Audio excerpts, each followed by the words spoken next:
Hello dear students. So we are going to start our paper on real analysis. So this is one of the core papers of the second semester. Here you can see the syllabus. It deals with the properties of the real number system, and then you have sequences, subsequences, and other properties associated with those, and there is a bit of infinite series, convergence and divergence of infinite series tests, etc. So the first chapter or the first unit actually deals with review of algebraic and order properties of R. R means the set of real numbers, neighborhood of a point, then idea of countable and uncountable sets, uncountability of R, then the concept of bounded above sets, bounded below sets, then bounded sets, unbounded set, then supremum, or it is also called least upper bound, and infimum, there is greatest lower bound, and the completeness property of R, the Archimedean property, and density of the rational and irrational numbers in R. Okay, and so this is our first unit. So we will try to cover this. So this is real analysis, and it's paper C201. Okay, core paper 201. Right. So basically the idea is to learn more about the real number system. Okay. So since our school days, we have been getting several concepts regarding real numbers. So in school we started our mathematics classes with something called natural numbers. Okay, so this n, this symbol will denote the set of natural numbers. Okay, set of natural numbers. Natural numbers. So these are actually accepted concepts, or you can say the fundamental or primitive set. Okay, something that is that forms the basis of our civilization itself. Okay, we started counting, men started counting when human beings were living in caves. Okay, so this concept of these natural numbers began from those era itself. So it's a fundamental part of our civilization itself, right? So we denote this set, the set of as the set of natural numbers, the numbers that we use for counting 1, 2, 3, 4, 5, 6. Okay, so how do we understand that concept? So since our nursery classes, we have been taught 1 represents something like this, means there is only one object, right? When you have two such things, or two lines or two tally marks, it's 2. Okay, so usually in our school days we are taught, say, 1 apple. Okay, so something like this, say 1 apple, this is 2 apple, this is 3 apple. These are not apples, so let us say stones. This is 1 stone, 2 stones, 3 stones, 4 stones, right? So that is how we understand the concept of 1, 2, 3, 4. So that comes naturally. So that is why this is called the set of natural numbers. Okay, means we don't have anything to question. What is 1? 1 means when something is present alone itself. Okay, when two things are present, we say that there are 2 things. When 3 things are present, we say 3 things. Okay, so that is how 4, 5, 1, 2, 3, 4, 5. Okay, 6, 1, 2, 3, 4, 5, 6. Okay, so that is how we understand the concept, right? 3, 4, 5, okay, 6. So the cave people used to usually do it this way. When they kept track of the cattle that is leaving the cave and in the morning, and that is entering the cave in the evening. So that's how they counted how many have gone. When the first cattle goes, or the first cow goes, 1 mark is given by in the wall. Okay, so these have been found by historians. When the second one goes, another mark is given. When the third one goes, another one. Okay, so that way these markings are given. So in the evening when the cows return, these markings are then cancelled by the persons. So when the first one returns, this is cancelled, second one, third one, like that. Okay, so if all the lines are cancelled, that means the same number of cows have actually returned. Okay, if any of the markings is left, then they could understand that yes, one of them is missing.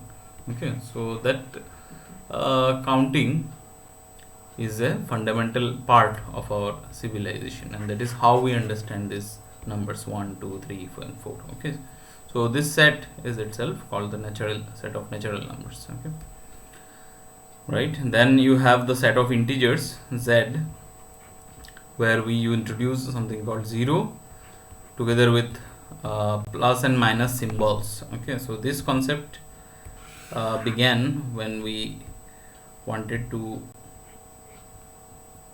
denote distances and directions. Okay, suppose we mark this as initial point. If we move towards this 1 unit, we denote it as 1. If we move to the left, we denote it as minus 1. Okay, if we move towards right, again we denote this as 2. This way it is denoted as minus 2. Okay, so the concept of direction here comes. So set of integers is 0, plus minus 1, plus minus 2, plus minus 3. Okay, like that. This is the set of integers, right? Next comes the set of rational numbers. Okay, q is the set of rational numbers. Set of rational numbers. Rational numbers. Okay, what is it? We want to denote fractional part. Okay, suppose this is one total piece of say some bread, and we divide it into say 3 or 4 parts. Okay, and then how do we denote this one part? Okay, so that basically gave the intuition of defining something like rational numbers or fractions. Okay, of course rational numbers is just something more than fractions also. So here say the whole part is 1, and this one part, if we divide it into 4 equal parts, that one part is denoted by 1/4. Okay, so 4 times of this is equal to the whole, right? So something like that. So the set of rational numbers is denoted by this. It is the collection of all p by q numbers of the form p by q, where p and q are integers, right, and q is not equal to 0, right? This is the set of rational numbers. So any number that can be written in this form is a rational number. Okay, say 2.5, it's a rational number. I can always write it as 25 by 10. Okay, 2.3333, this way it continues. This is also a rational number. Okay, we can write it as, how do you write this? 2.333333. So let us see, let us try to recall. In our school days we had done, or you had also done, we write x as this. Okay, then you multiply this with 10, so 10x is equal to, so one decimal place will go to the right, so this will be 23.33333. okay, that way. And then again I can write this one as 10x is equal to, right, 23.33333. okay, so I can write this as 2, how do we write,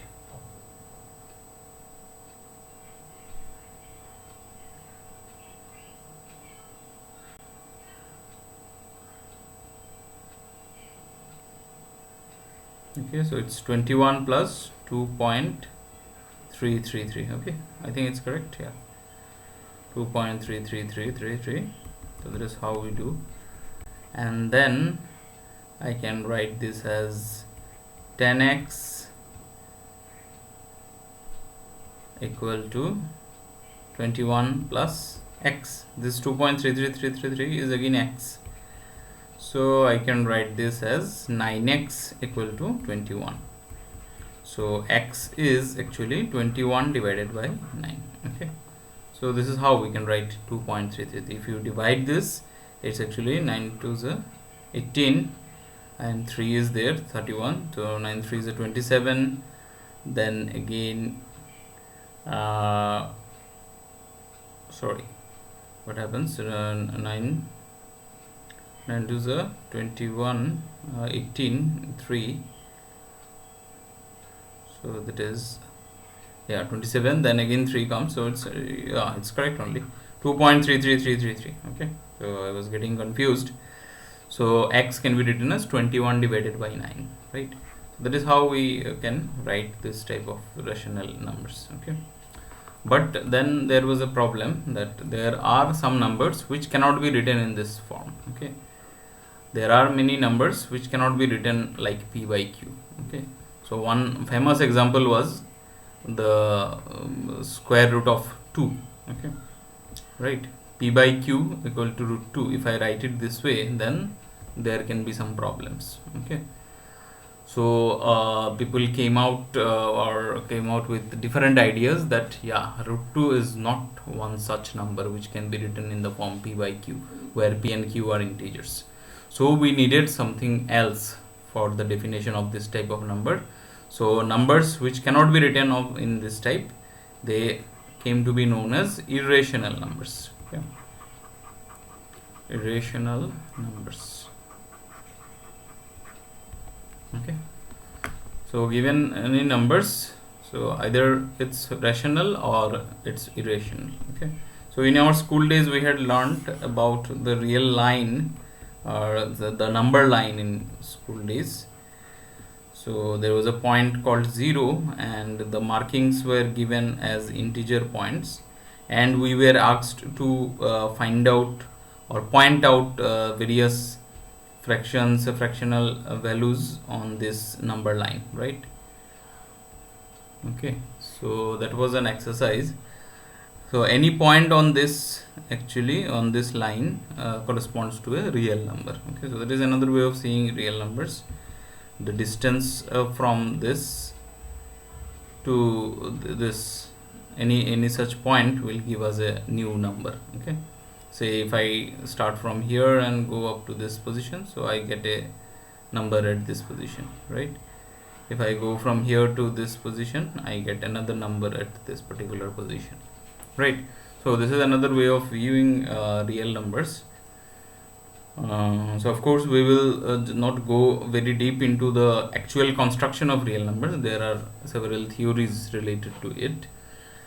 We will just require the properties associated with real numbers. Okay, we will take the set of real numbers as a set of numbers which satisfy certain common properties that we have learned in our school days, right?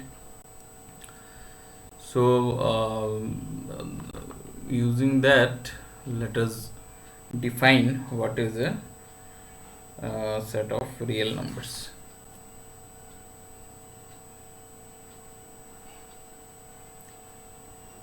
Okay, so we will just go by the properties of the real number system, right? So the algebraic properties of the set of real numbers. Algebraic properties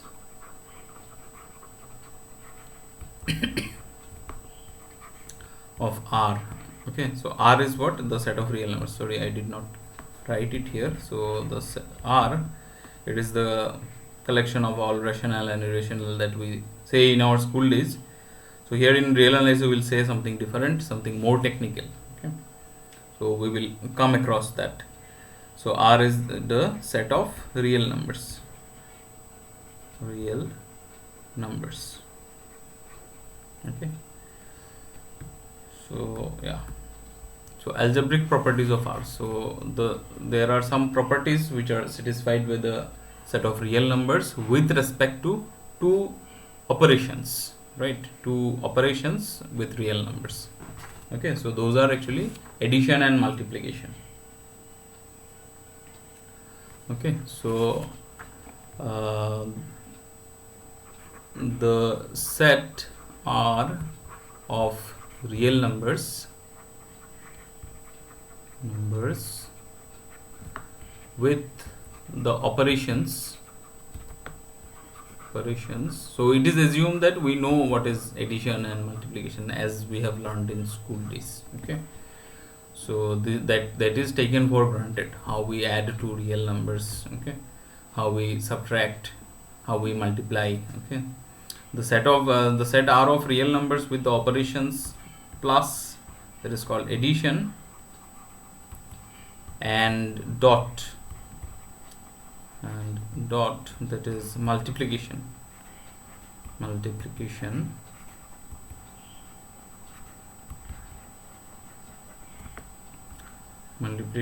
satisfies the following properties.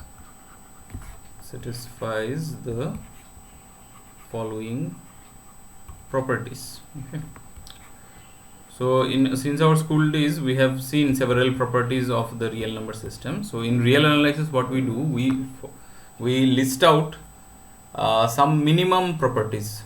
So there are so many properties, right? Any real number multiplied with 0 is 0. Okay, 1 multiplied with any real number is the real number itself.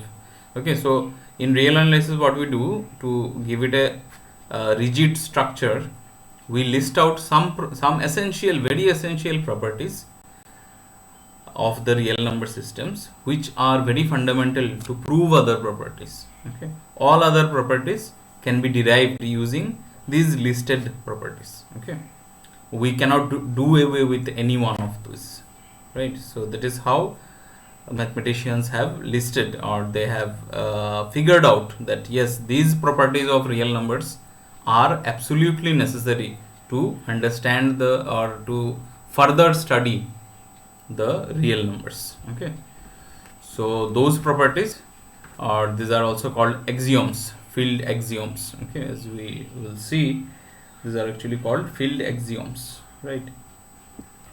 Following properties in bracket I can write, these are called actually field axioms. Okay, so axiom is something that is taken for granted in mathematics. Yes, we assume that yes, these are true. Okay, we do not demand any proof or something like that for that. So satisfies the following properties, that is called field axioms. So number one property, let us write that. So let me write it as A1. A1 is the property related to addition. So A comma B belongs to R always implies A plus B belongs to R. Okay, if you take two real numbers and you add them, then these are their sum is a real number. Okay, A plus A B belongs to R implies A plus B belongs to R, right? Number two, A2, A plus B is always equal to B plus A for all A, B inside R, right? The sum of two real numbers is commutative. Okay, addition is commutative in real number system. Number three property is A plus B plus C is equal to A plus B plus C. Okay, for all A, B, C inside R. Okay, so this is the third property, A plus B plus C, this is equal to A plus B plus C. The fourth property is the existence of additive identity. Okay, existence of additive identity. So let me write it this way, existence of additive identity.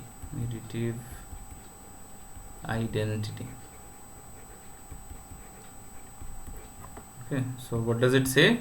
There exists an element or a number 0 in R satisfying or such that such that if you add any number with 0, you get the number itself. Okay, a plus 0 equal to a equal to 0 plus a for all a inside R. Okay. Then the fifth one, A5, is the existence of additive identity. Existence of additive identity. Additive identity. Okay. Given any a inside R, there exists an element B, or we denote it as minus a. There exists an element B inside R such that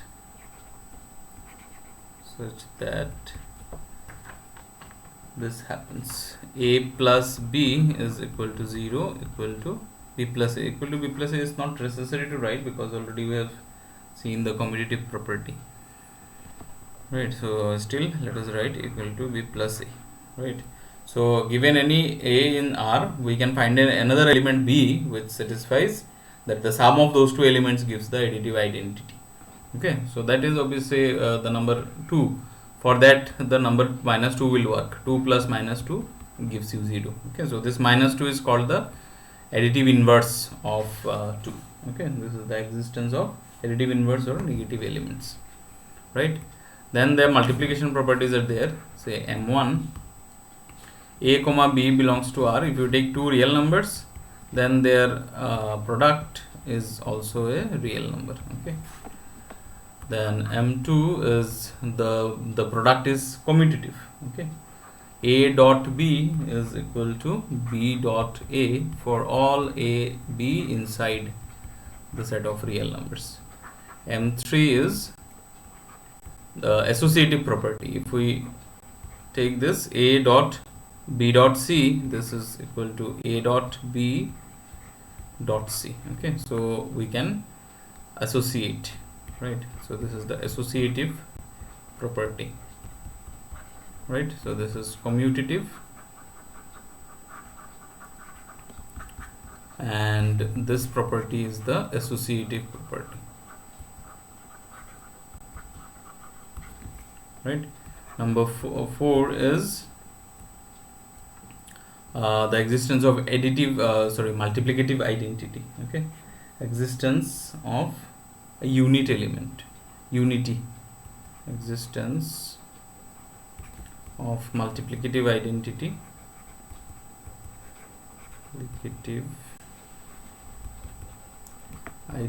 which is also called unity.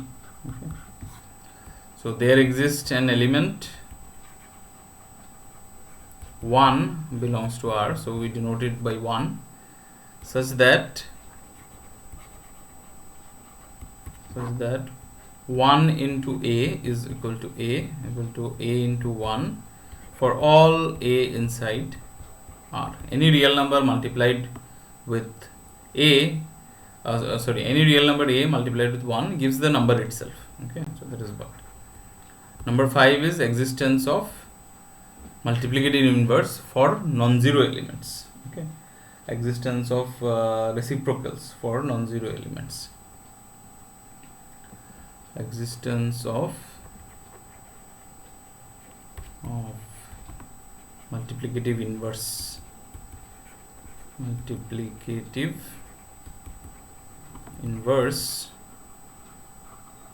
for non-zero elements.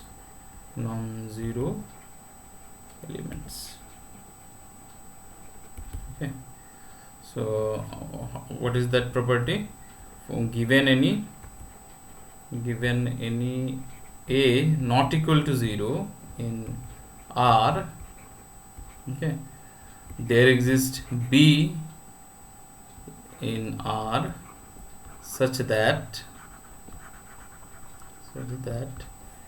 A dot B equal to 1 equal to B dot A. Okay, the product of A with B is equal to 1.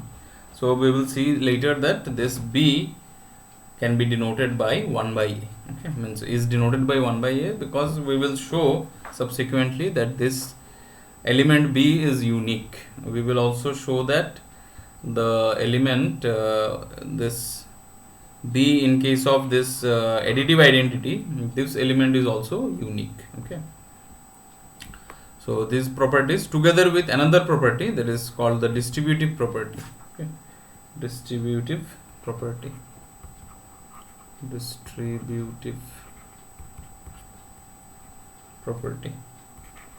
Okay, distributive property of multiplication over addition. Okay, multiplication distributes, not the addition. Multiplication over addition. Okay, so this is the distributive property. What is that? A dot B plus C, this is always equal to A dot B plus A dot C. Okay, so in our school days we call this taking common. Okay, A is taken common. So this is satisfied for all ABC inside R. And also the other way, if you multiply B plus C dot A, that way also. So the first one is left distributive, the second one is right distributive. So B dot A, so this obviously is satisfied. C dot A for all A, B, C inside the set of real numbers. Okay, so these properties are actually called the field axioms. Okay, so the set R with addition and multiplication,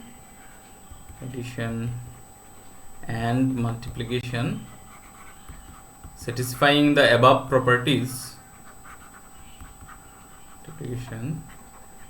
satisfying these properties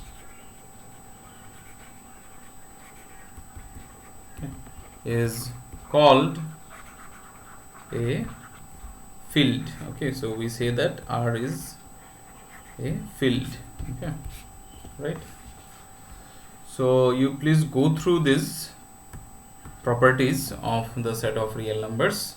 We will see how these properties are actually used to derive all other properties. Okay, so whatever real things or the real analysis that we do, we will require these properties or their derivations in some forms. Okay, not only this, there are a few more properties about R which we will take as axioms. Okay, we will assume that yes, these are already naturally given to us. Okay, God gifted. Okay, so we will assume this as God gifted properties for the set of real numbers, and then we will start the analysis. Okay, right. So these are the field axioms. So in the next lecture I will discuss something more about this, how we derive other results using these field axioms only. Okay, only the field axioms can be used to derive some other results. Say for, see here in the properties I have not listed something like A into 1 into 0 is 0. I have not listed anything like that, but using these properties we can actually derive that 1 multiplied with 0 is actually 0, right? So these things we will do in the next video. Thank you.